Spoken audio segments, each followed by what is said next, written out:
Carissimi, rieccoci insieme, ben ritornati. Come ogni venerdì ci dedichiamo a parlare del mondo dei pensionati e degli anziani, lo facciamo supportati dallo SPCGL del Veneto e i temi come sempre sono difficili da comprendere, però sono questioni anche estremamente semplici, vanno risolti, ci vuole tempo, bisogna insistere, lo SPCGL ci mette moltissimo impegno e naturalmente l'importante è anche come sempre il vostro contributo.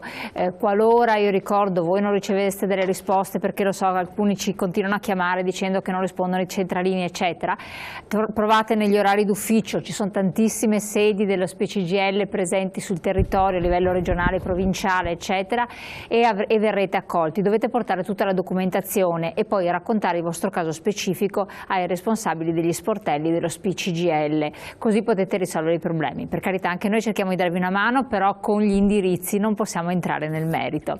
Ed entriamo nel merito della legge di stabilità, che cosa prevede, perché bisogna conoscerla bene per vedere nei dettagli se ci sono delle situazioni nuove che si sono venute a creare. Quindi ripetiamo alcuni concetti per coloro che ci hanno chiesto anche di riprenderli perché sono molto importanti, e lo facciamo supportati da Daniele Tronco, segretario regionale dello SPCGL del Veneto, grazie di essere qui con noi, e come sempre con la nostra Maria Pistorello del Dipartimento Previdenza SPCGL del Veneto, che ha sempre i numeri alla mano. Sì. Anche se voglio a questo punto dare sempre una risposta ben arrivata a coloro che ci hanno telefonato. Attenzione, i numeri tra virgolette che ci dà Maria Pistorello sono numeri legati a categorie, possiamo dire, non sono numeri esatti, perché alcuni hanno confrontato i dati con la propria pensione. Ogni pensione ha delle variabili a sé stanti, per cui la prima risposta che diamo alle tante telefonate che sono più o meno omogenee. Come fare a capire se la propria pensione è corretta, è giusta e non ci sono stati degli errori? C'è un PIN, c'è qualcosa? Cosa si può fare? Diamo un po' la risposta, così cerchiamo di soddisfare tutte queste domande che più o meno si equivalgono. Sì. La prima risposta che do è questa: venite nelle sedi dello SPCGL del Veneto, che sono moltissime, sono in tantissimi comuni, e noi siamo in grado di controllare la vostra busta paga, perché intanto però parto da una premessa: la busta paga ai pensionati l'INPS è già qualche anno che non la manda più. Noi siamo in grado di scaricare dal sito dell'INPS, su richiesta, su mandato del pensionato o della pensionata, la propria busta paga, che si chiama in termine tecnico modello BSM, e poi siamo in grado anche di controllare se la pensione erogata è esatta, scoprendo anche talvolta magari che ci sono delle mancanze tra virgolette,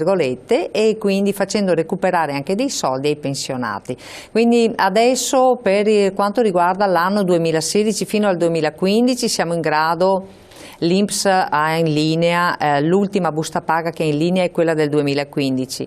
Da fine febbraio, primi di marzo, sarà in linea anche la busta paga che riguarda l'anno 2016. I pensionati e le pensionate possono venire anche adesso, perché possiamo controllare la busta paga del 2015. Tanti ci hanno chiamato lamentando dei numeri diversi in busta paga, nella percezione di gennaio in modo particolare, tutti in meno, nessuno ha detto qualche soldo in più, e questo forse ha sollecitato. Perché c'è stato qualcosa? A gennaio c'è stato un meno 0,1% sulla propria pensione. Però è pochissimo, perché sì, è poco. Adesso, per dare un'idea ai nostri pensionati, così capiscono insomma se il motivo potrebbe essere questo oppure qualcun altro, e poi in sede magari gli potremo dare la risposta, è che l'anno scorso su una pensione di 1.000 euro un pensionato si sarà trovato 1 euro in meno nella pensione di gennaio, quindi 1 euro rapportato ai 1.000 euro, perché l'anno scorso è stata aumentata dello 0,3%, invece su base così presuntiva di quello che era il tasso di inflazione, poi invece è stato accertato in via definitiva che l'aumento spettante era dello 0,2, quindi è stata riassestata di questo meno 0,1%. Però ecco, se la cifra è di 1 euro su 1.000 euro di pensione lorda, è giusto il conteggio.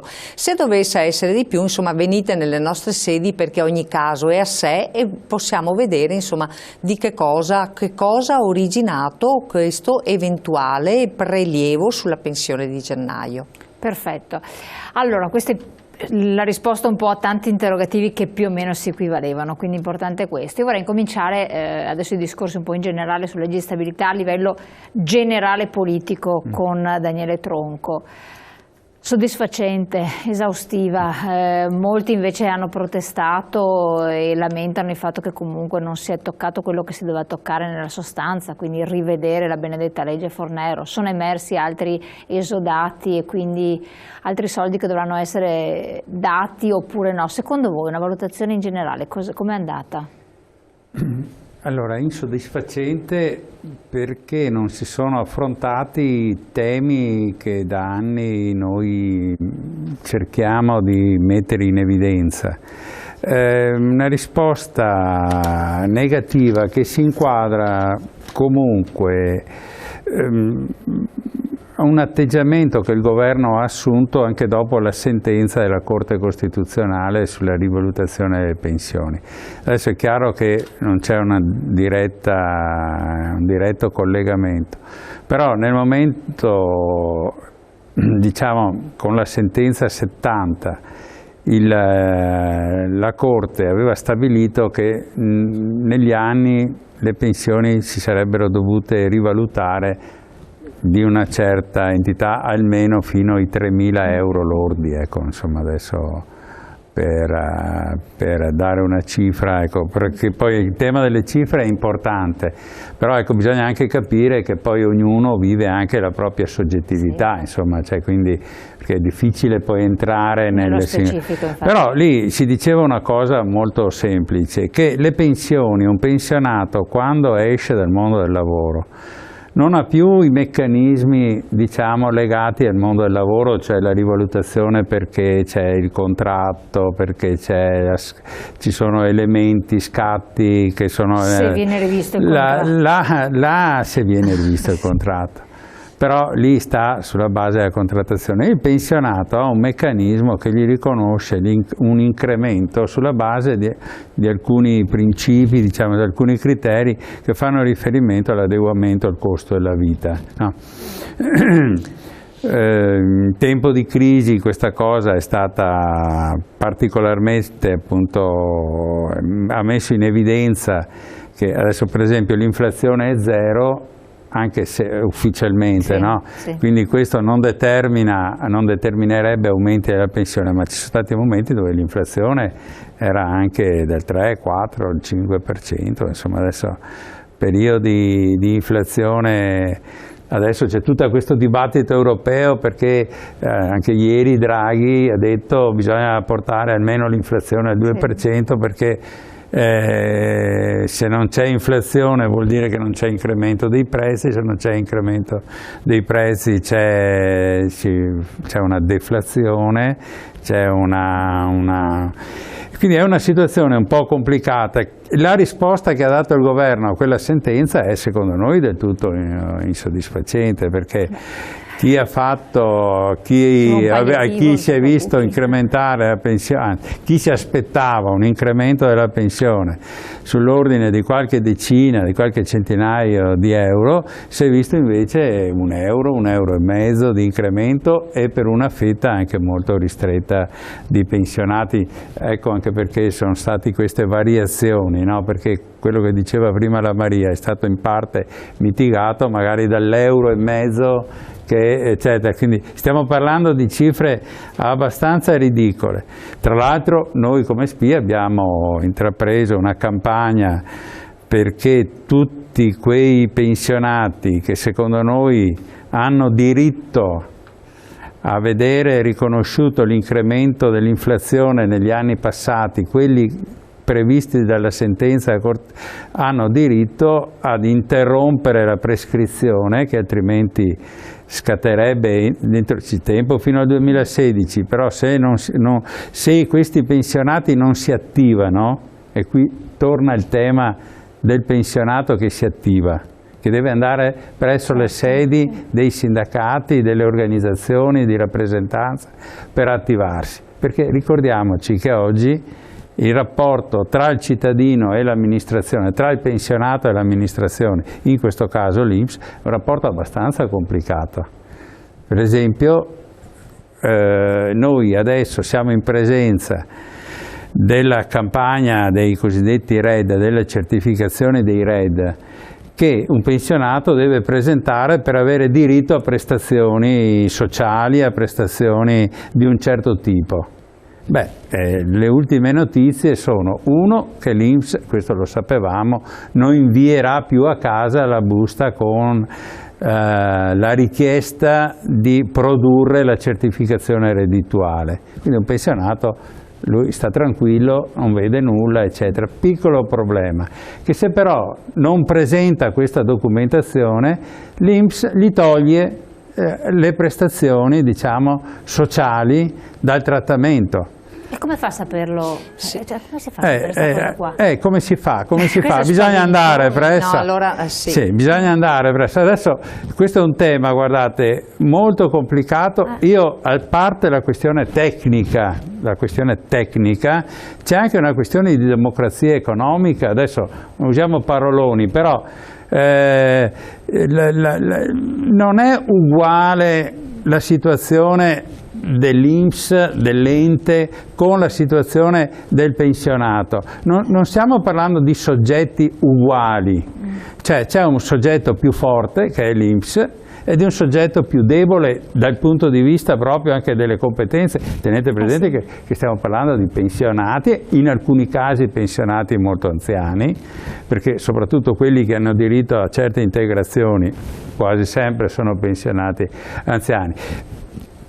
Una volta, poi la Maria entrerà nel dettaglio, che lei ha anche diciamo, il compito specifico di seguire la materia, però per esempio una volta l'INPS, prima di toglierti la prestazione, ti mandava una lettera e ti diceva: guarda Daniele, prima ti avverto che se non mi mandi quella documentazione, tu dovresti averci mandato questa documentazione, non ce l'hai inviata, guarda che se non me la invii io ti tolgo quella prestazione. Quindi uno correva, andava al patronato oppure lui stesso, attraverso eccetera.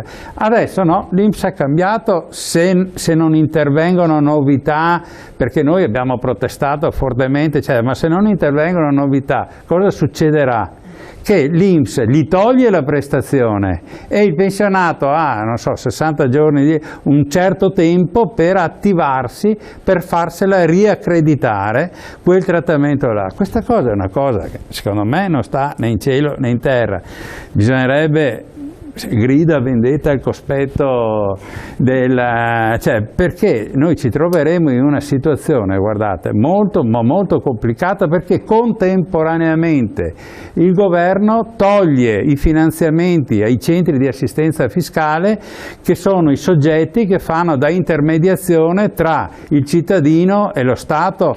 Quindi ti tolgo le risorse per fare questo lavoro e contemporaneamente ti metto una norma che se tu non ti attivi, abbiamo parlato più volte con lei del discorso delle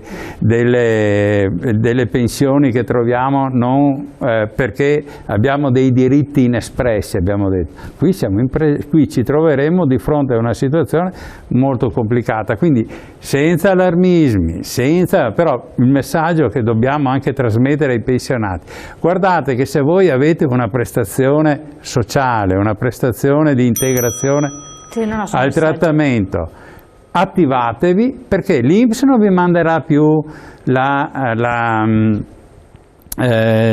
famosa lettera, non vi avvertirà, poi vi troverete magari con la pensione ridotta di un certo e quindi con una situazione. Ecco, come possiamo esprimere questo giudizio secondo lei? Cioè, secondo me siamo, diciamo, in una situazione... Sembra una presa in giro. No, sembra una situazione che vogliamo risolvere i problemi del mondo con i soggetti più deboli, questo non va bene. Sì, c'è il messaggio, un po' per rispondere prima al messaggio, che appunto diceva, dicono di non alzare, effettivamente è questo che si arguisce, dicono di non alzare le tasse e poi in realtà con tutta questa serie di meccanismi eccetera, le tasse sì, è come se tu ne pagassi in più, però i cittadini lamentano che forse si fa troppo poco, non ci si fa sentire abbastanza, far qualche cosa in più. E poi questo messaggio che è arrivato un po' richiama anche altri che ci sono intervenuti. Adesso non ho... Adesso lo rivediamo un attimo, magari Sì. chiediamo dalla regia se lo rimette in onda, così possiamo anche leggerlo, lo posso far leggere, vediamo se riescono. Comunque sostanzialmente era il far qualche cosa di più, forse far sentire... Sì, protestare non basta, diceva protestare il non basta, messaggio, bisogna fare di più. Noi facciamo, cioè adesso va detto che noi cioè noi rappresentiamo in Veneto 210.000 pensionati circa. E noi, voglio dire, abbiamo una struttura che risponde, i pensionati nel Veneto sono 1.300.000, quindi diciamo, come capite bene, è un tema che riguarda una massa di cittadini.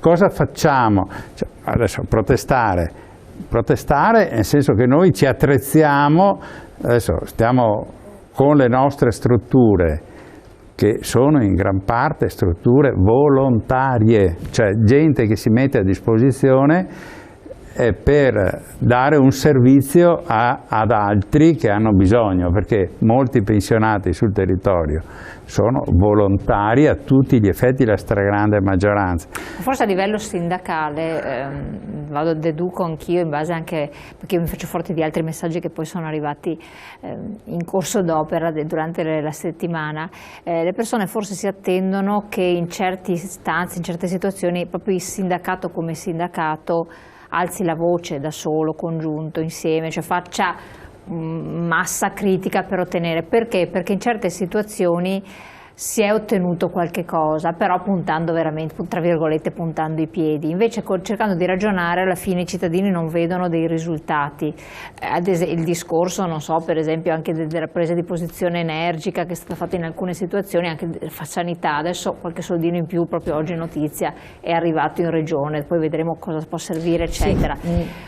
E allora i cittadini dicono, non è che magari alzando veramente la voce, come non si capisce, il sindacato può veramente cogliere la palla al balzo. Abbiamo fatto un'avvertenza, cioè noi abbiamo oggi un'avvertenza sul fisco e pensioni, che è un'avvertenza peraltro unitaria delle confederazioni, dove questi temi, diciamo, di carattere generale che attengono al rapporto poi tra il mondo del lavoro e il governo. C'è un'iniziativa, abbiamo fatto 3 attivi, Torino, Roma e Bari, abbiamo fatto mobilitazioni un po' davanti alle prefetture nelle settimane scorse, in previsione della legge di stabilità, per tentare di cercare di far capire. Certo che è difficile con un governo che, per esempio,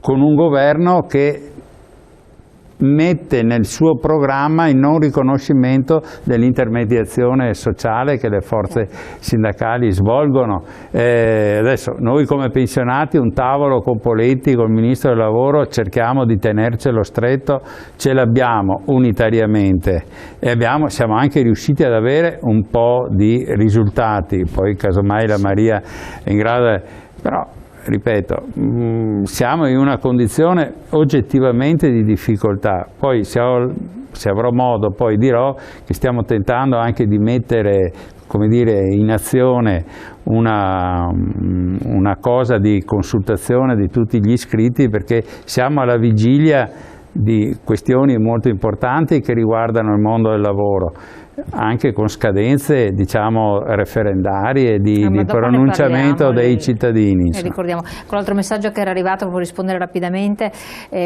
come se un pensionato ci scrive, immagino sia pensionato, come faccio a aiutare mio figlio se non ho la possibilità economica, come faccio a continuare ad aiutare mio figlio che è senza lavoro? Me lo spiega qualcuno, si salvano le banche ma le famiglie chi le salva? E sappiamo che i pensionati sono il salvagente dei giovani che perdono il lavoro, giovani e non giovani. Quindi bisogna pensare anche a questo come discorso della pensione. Certamente, tra l'altro diciamo che tutto il tema, no, c'è stata molta anche enfasi degli organi di stampa sul tema del lavoro ai giovani. Noi abbiamo delle proposte anche dal punto di vista intergenerazionale tra anziani e giovani, perché il tema delle pensioni si lega molto al tema delle famiglie e il tema dei giovani.